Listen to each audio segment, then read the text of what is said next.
we are full of games. Okay, this game is called Munchies. Nice. It's all food, nothing controversial. Will Right. not get into trouble. No. Maybe a little bit into trouble. If I named some food, which politician would you associate it with? That's trouble.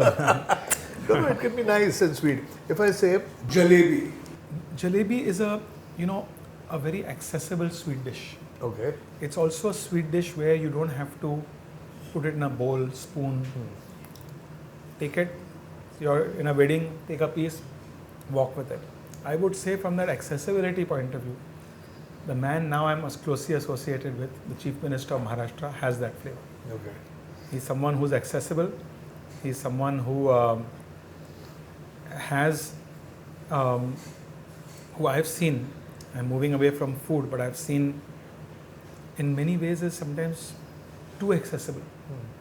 And he's a big foodie himself, and he makes sure that anyone who comes to his home to meet him, whether they go to the Chief Minister's bungalow or to his home in Thane, will not leave without a high quality meal. Well fed. Anyone, any part of the state. We should go. And You must visit go. Mr. You must do Chennai. that, in fact.